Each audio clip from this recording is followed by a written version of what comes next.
we're going to have immune system support tea. Yeah. I have to say, I haven't tried this one. Oh, okay. I'm very excited.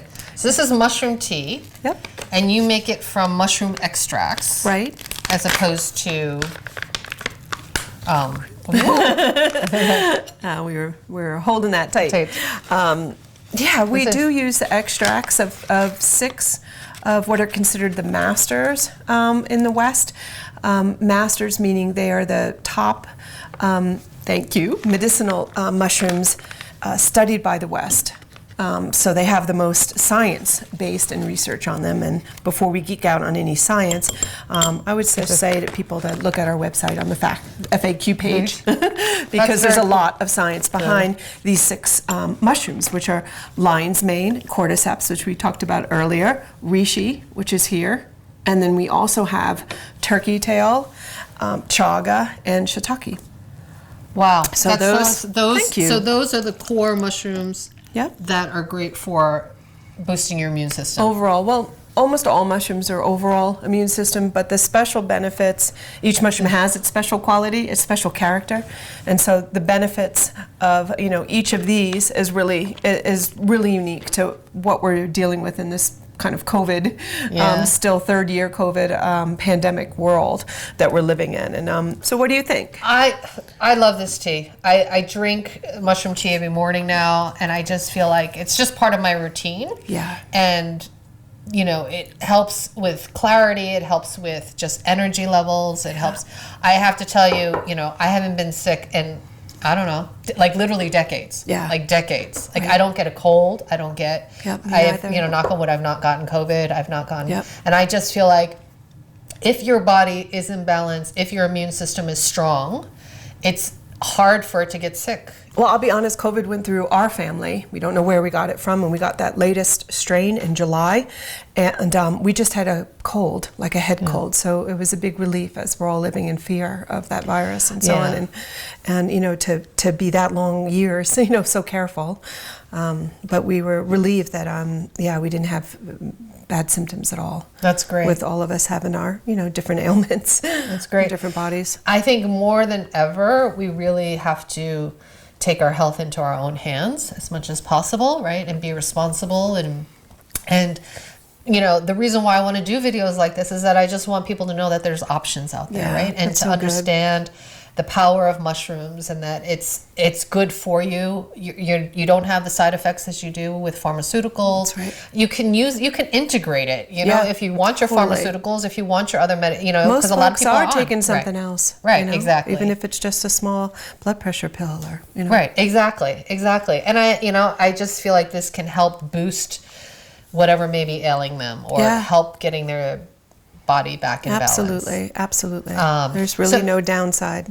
Tell me a little bit about, so why did you choose these mushrooms? And tell me a little bit about each of the mushrooms. So this little bad boy is lion's mane. Yeah, that's lion's mane. And it's really sweet, isn't it? It looks like a little brain, and it is for cognitive benefit. So lion's mane has been part of traditional Chinese medicine. I was going to say TCM for folks, for thousands of years. And it's known for concentration and memory ability. And now the West has been studying it. And there's studies with mice to show that the neurons are actually being rebuilt in the brain, as we have recently learned through modern science that our brains are actually more elastic than earlier thought. So there's hope there in memory and so on. So lion's mane is very, very powerful antioxidant. And using for dementia and Alzheimer's. Absolutely. They're studying it. They're studying it for dementia. Yep. Which is crazy. You can, so this is one of the few mushrooms that you can take as an extract, or you can actually cook it. That's right. You won't get all the medicinal benefits by cooking it, but it is delicious. So one should experience that too. Oh, so you'll get more medicinal benefit if you have it extracted. Exactly. On all the mushrooms, that is, because cooking it is almost like one form of trying to break down that chitin wall. That is chitin wall? What is that? Chitin. Well, it's a cellular wall that all fungi have, and it's similar in the crustacean shell. It's the similar compound And So it's like trying to eat. Yeah, lobster shell. And that's not going to be very fun, you know, and your body is just going to let that go. And so it needs to be extracted. And so lion's mane, although, you know, delicious cooked and so on, that's not a full extraction. That's not a very hot water extraction that's going to enable you to get all those medicinal benefits. But you'll definitely get some. You'll get some amino acids for sure, vitamins, protein. And again, delicious. Where reishi and cordyceps and some other mushrooms we're going to talk about, like turkey tail, they're not so delicious. They're not edible mushrooms. Yeah, I heard this is awful. Yeah. Oh, yeah. Reishi. To eat. But like. Oh, yes. To eat. Exactly. But exactly. An but amazing, in tea, like, yeah. I heard extracted. this is like the superhero mushroom. That's right. It's considered the mushroom of immortality in Asia, and that's because of its overall immune system strength and its chill effect. Rishi's been studied to relieve stress, and so people take reishi tea before bed. After a certain amount of time, again, as an adaptogenic. It wouldn't be just that first cup of tea, but after many cups of tea in a few weeks, you should be able to get that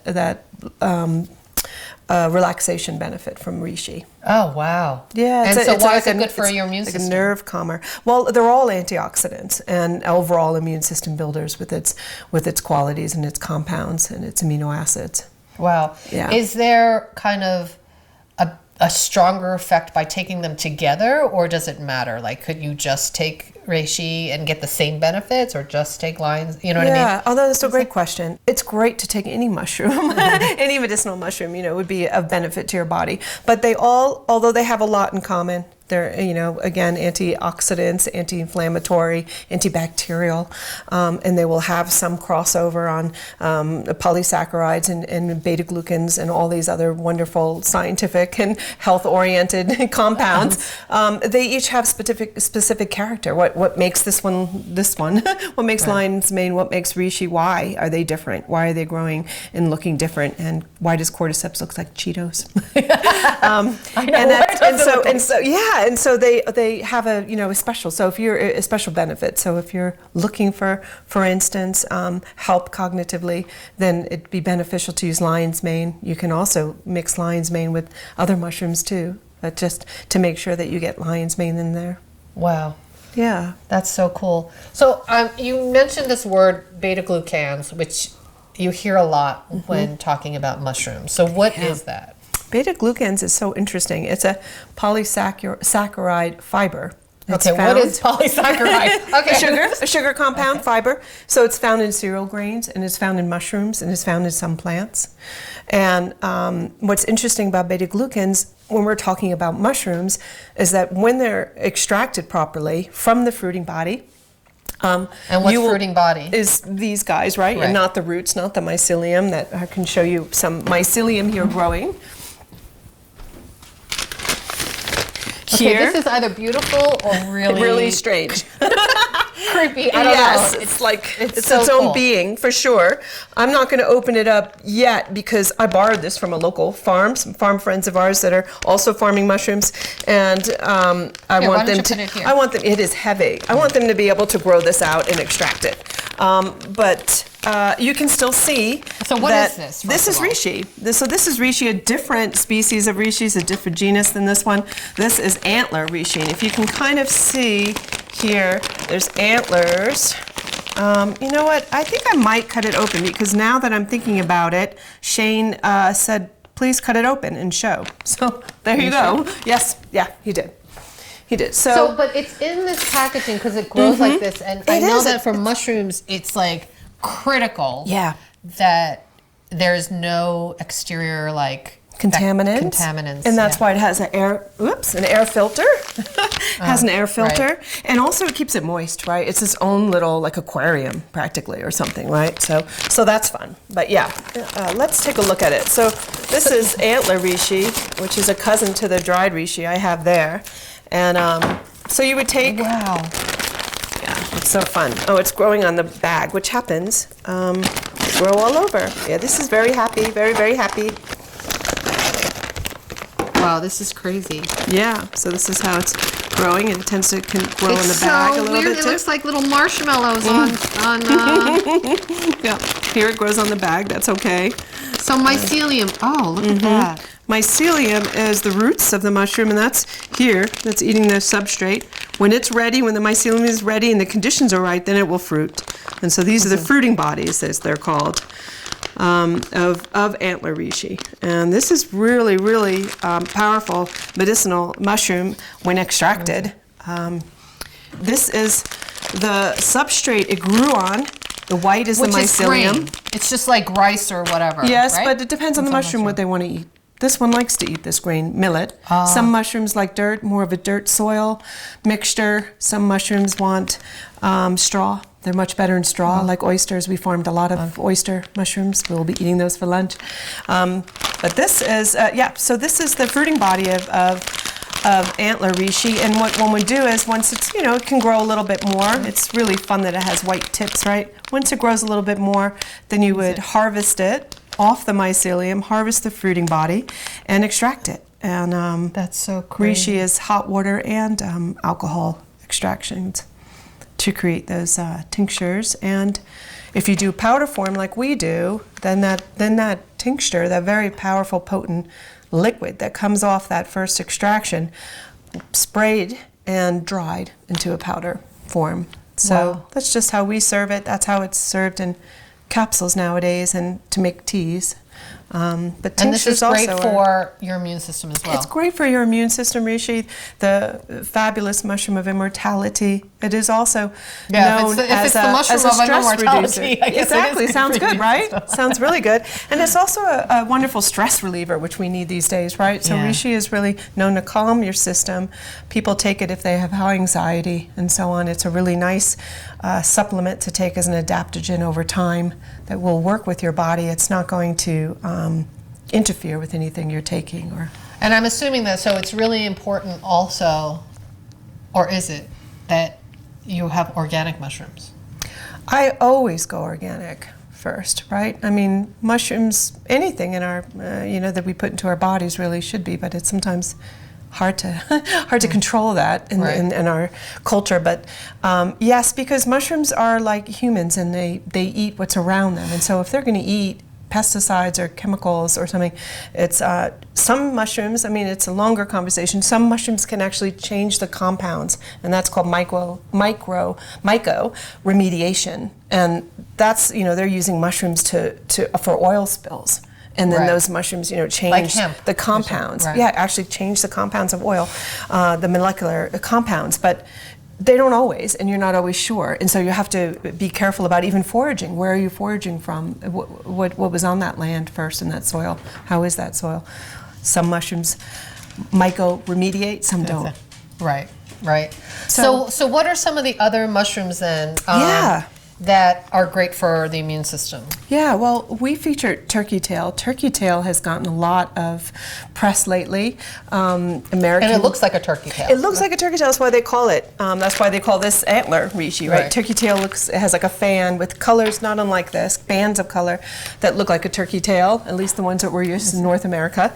And it's been studied now by the West. There's so many studies now that are coming out that it's anti-cancer, anti-tumoral.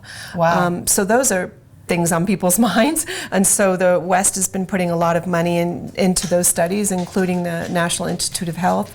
The National Cancer Institute is having ongoing studies using it as anti-cancer. So that gives people a lot of information on what turkey tail's about. Anti-inflammatory, really strong anti-inflammatory. Although again, in traditional Chinese medicine, they used it. They called it a mushroom for longevity. So turkey tail was considered overall, as they are, immune system help. Wow, and then for healthy aging as well. There you go, longevity. That's what you wouldn't eat turkey tail. Can't eat turkey tail. It's not very good. Yeah. And it won't, you can. It's not poisonous. It's not poisonous. It's like some of these, right? You can imagine we like texture when we eat, and we like, and some of these just stay rubbery, and they just stay, just not so fun. Right. not gourmet. Yeah.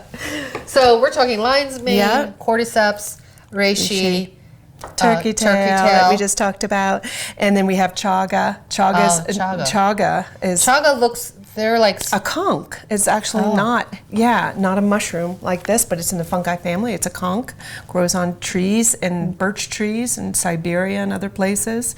So what's a conch? A conch is a form, a deciduous form that needs to grow in relation to a tree.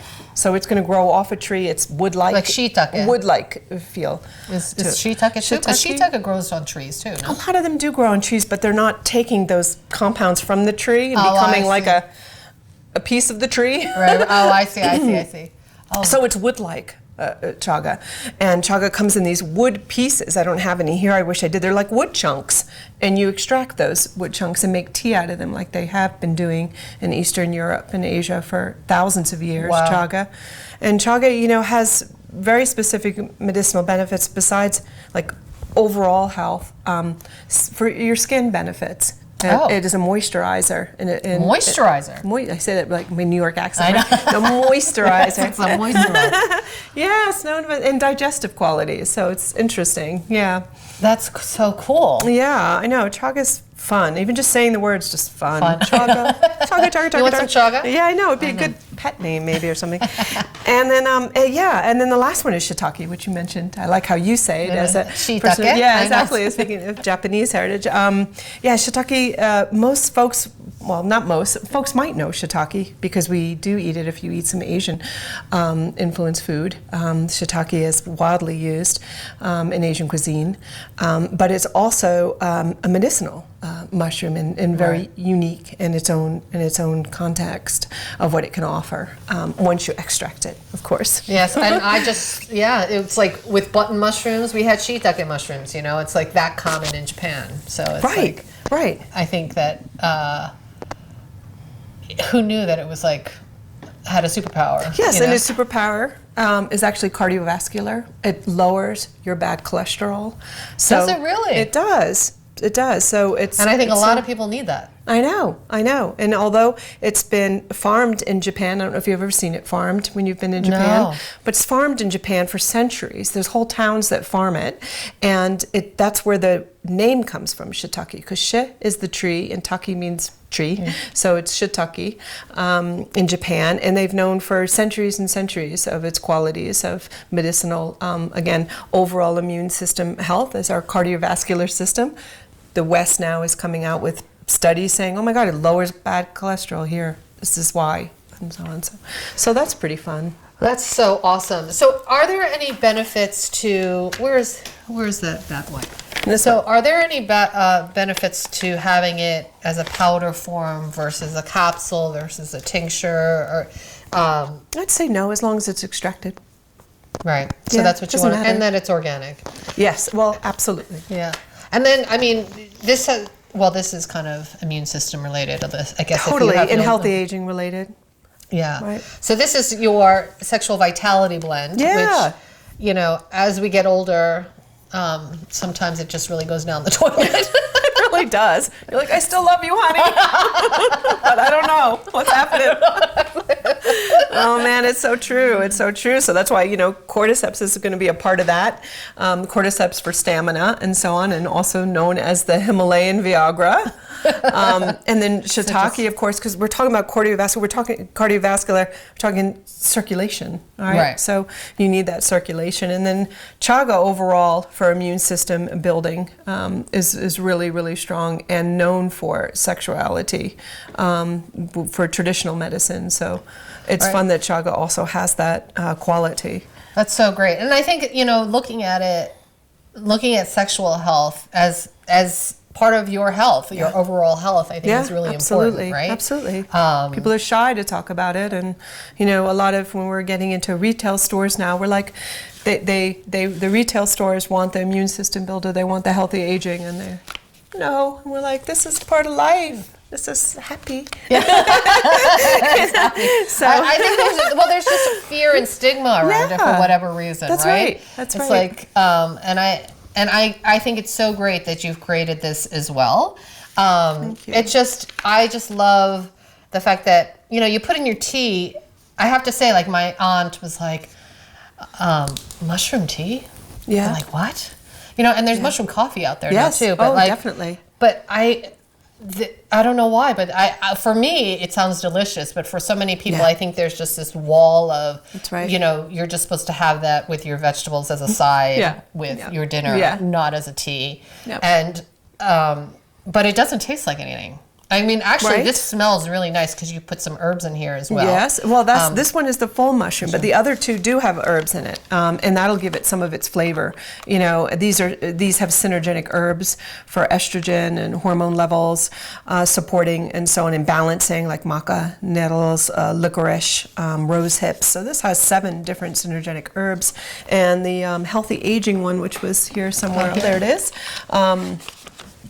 Yeah, it has 5 different synergetic herbs in it. Turmeric, holy basil, ginger, cinnamon, marshmallow. That's amazing. Yeah, so those also are, you know, healthy aging supporters, antioxidant supporters. Yeah, so I just want to just show that it just, so it's just this very light powder. Yeah. Right? And so you have this, you know, half a teaspoon. Yep. Once a day. And that is a teaspoon, yeah. In your coffee or tea. That's the recommended daily dose. Is it okay to put in your coffee? Yeah, no, a lot of folks drink it in coffee. I don't drink coffee anymore, but it's really good in coffee, I think.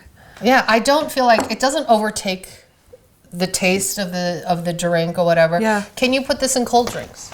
Well, you know what? It's not going to be as soluble. A cold drink, for instance, like a smoothie, heck yeah. But, you know, cold water, it's probably going to be on top. It's going to float. Yeah. Right. And in fact, I like to recommend that folks, and this is how I served our tea earlier, is that you put it in first and you pour that hot beverage on top of it, and that'll just help it be even more soluble. Right. It's as fine as it can be now, so it can't get any more soluble, but... Right, that's awesome. And now that the weather's kind of getting colder and stuff, you know, we're thinking about immune health and we're thinking about teas, and so so it's great to kind of add this to, you know, your daily diet. Totally.